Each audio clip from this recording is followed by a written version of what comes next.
What's going on, guys? It is FoxyDude98 here, and welcome back to a brand new F1 2017 career mode video for you guys today here on my channel. Today we're here for part 17, which is the USA Grand Prix, and as you can see, we're starting things off by having a look at the R&D chart. And overall, we've actually done quite well for the R&D chart this year, considering the amount of problems that we have suffered with upgrades failing on the car. As you can see, with the chassis, we're only one upgrade away from matching Mercedes and Ferrari. In terms of the power unit, we're probably about one, maybe two upgrades away.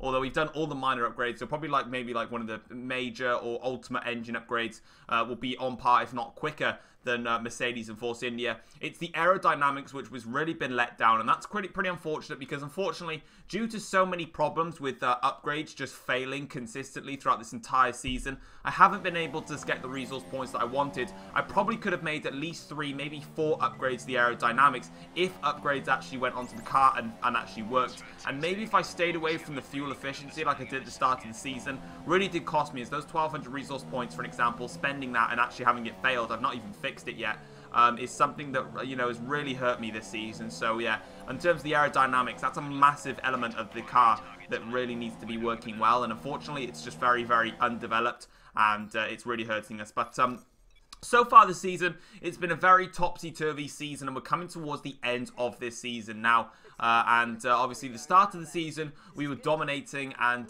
then coming to the middle of the season, the Mercedes man of Lewis Hamilton has hit back, and he is now my brand new rival, as I think we beat Sebastian Vettel last time around. He came and fought back, and then from Hungary to Singapore, I dominated those 4 races, picking up all 4 wins. And then Lewis Hamilton recently in this Japanese Grand Prix and also in the Malaysian Grand Prix has actually hit back and has won the last 2 races. So at the moment, the pendulum is in Lewis Hamilton's favour. The gap in the championship is 40 points, however. It's still a very comfortable margin, but anything can happen in Formula 1, and we really need to get our gears in and try and hold off for the rest of the season against Lewis Hamilton, because it's a tough fight. In qualifying then, you can see our first lap was 0.6 of a second shy of Vettel. Very poor lap, just a bit of a banker lap really to get my feeling for the track. Coming out then at the end of the session, you can already see how much more that we're attacking on this lap. Unfortunately, though, we're only just 0.2 up, which is a little bit concerning for myself, but coming towards the end of the start-finish line now, much better out of the last corner and across the start-finish line. And unfortunately, it was actually a disappointing qualifying from a session for myself, qualifying down in 6th place and actually being out-qualified by not only, obviously, Lewis Hamilton, who starts on pole position, as you can see there. Daniel Ricciardo also out-qualified me. He was only 0.3 of a second shy. I lost a lot of time at the end of the first sector and the start of the middle sector, which did cost me a good 3-4 tenths, but I just didn't quite get it hooked up on the second lap as well, which is unfortunate. But you can see it's a normal order, really. Mercedes and Ferrari kind of in between each other, then the 2 Red Bulls, then the 2 Force Indias. That's how it's been all season long. And as you can see in the driver rivalry, we're now losing to Lewis Hamilton, as we've got a very big task to try and beat him.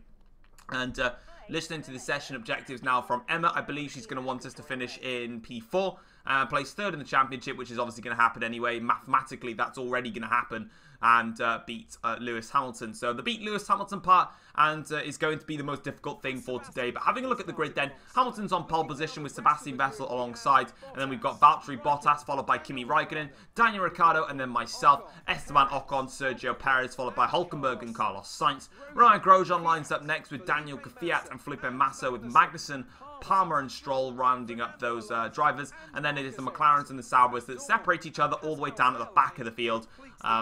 Yeah. However, though, coming into this Grand Prix, in terms of the qualifying, coming into the race itself, I was not really concerned about starting in 6th, because as you guys know, the start sequence here in USA is very unpredictable, as it's such a wide line in towards Turn 1, that my aim right now is to basically just absolutely lunge this bull up the inside, and I may be in the lead, I may be last, because I may spin whilst doing it. So I'm going all or nothing here at the start of this race, and we need to see if it pays off then. So as you can see on the formation lap, getting ourselves ready to go, getting the tyres and the engine up to temperature, which doesn't mean anything because it resets when you finish. But as you can see on the grid then here to start this USA Grand Prix 5, red lights here, and it is lights out. We go here to start the USA Grand Prix. It's been a good start from Vettel, actually, and it's a great start from Esteban Ocon, who gets in front of Daniel Ricciardo. But here's the all-or-nothing lunge up the inside. Here we go now. A little slight bump there with Sebastian Vettel, who forces Hamilton wide in the process, and up into the lead of the USA Grand Prix we go. Raikkonen is in 2nd, Bottas in 3rd, Vettel 4th. Hamilton has dropped behind one of the Force Indias,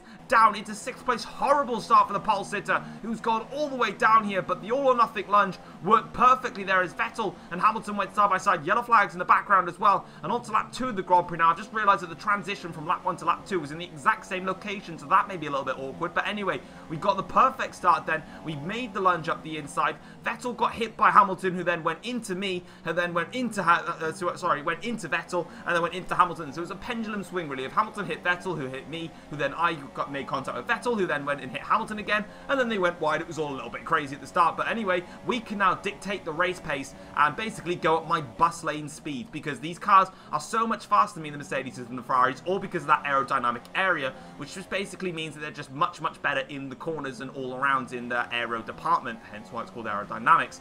And unfortunately, it cost me a lot of time, but now that I'm in the lead of the race, it is up to me now to determine the race pace, and I can basically just go at my own pace. So if you want to come past, if you want to, you know, dictate your own race, you got to come past me, and here we go then. Kimi Raikkonen, Valtteri Bottas, and Sebastian Vettel are all on the back of me now. I believe Hamilton is still stuck behind Perez in the background, so Hamilton's got a problem here, but here comes Kimi Raikkonen with the DRS wide open towards the hairpin. He's got the inside line this time, and around the outside, we're going to have to go here to defend against Raikkonen. Still hanging on in there, though, the two of us now, as Raikkonen goes a little bit wide there. He just hit the curb there. You saw the car wasn't quite ready to turn into the corner, as he was still slightly off balance there on the curb, and that's given us the chance to stay in front as the back end comes out there with a bit of oversteer there on the traction as we come across the start-finish line. Valtteri Bottas did actually nick the lead, but he came into the pits, and of course the pit lane is on the inside, so you tend to nick of 1 or 2 seconds there. As Raikkonen now comes up the inside in towards lap 5 here, going to give him the space around the outside though. We defend from Kimi Raikkonen yet again, as Kimi is now all over the back of me here, but Bottas is the man that I'm watching out for now. He's gone for the undercut in this race, and he wants to try and make something stick. He was stuck behind Raikkonen,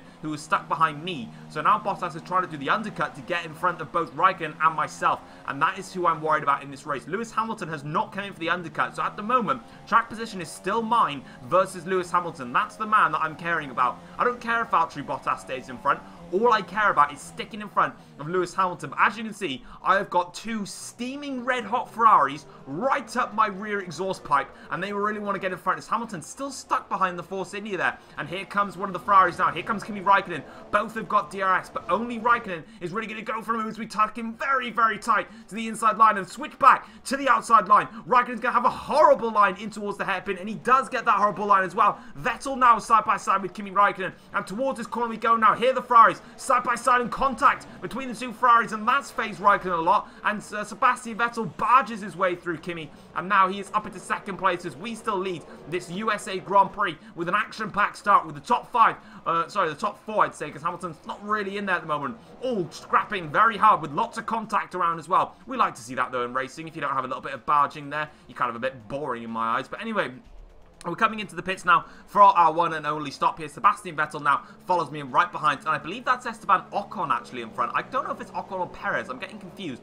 between which driver it is. Hopefully I can try it. No, I'm not going to be able to see from that, unfortunately, on that camera angle of who is the one holding up Lewis Hamilton. I'm just trying to see if I can get a little look in there. Nope, I have no idea. But whoever it was, though, you'll see now, Hamilton jumped the Force India in the pit stops. There's his car there. So now Lewis has been released away from that crucial Force India. And there's Bottas going for a move on one of the Saubers in towards turn 1. Has he made the undercut stick? No, he hasn't. Bottas hasn't made the undercut stick. He didn't even make it stick on Sebastian Vettel. So traffic costing Bottas on his crucial undercut lap there, and we stay in front of Valtteri for the time being as we come through the S section now, getting these tyres up to temperature, get them in a good working range, and let's get on with it, because I haven't done much running on the super soft tyres in practice. We've got a virtual safety car because Daniel Ricciardo, my teammate, is out of the USA Grand Prix.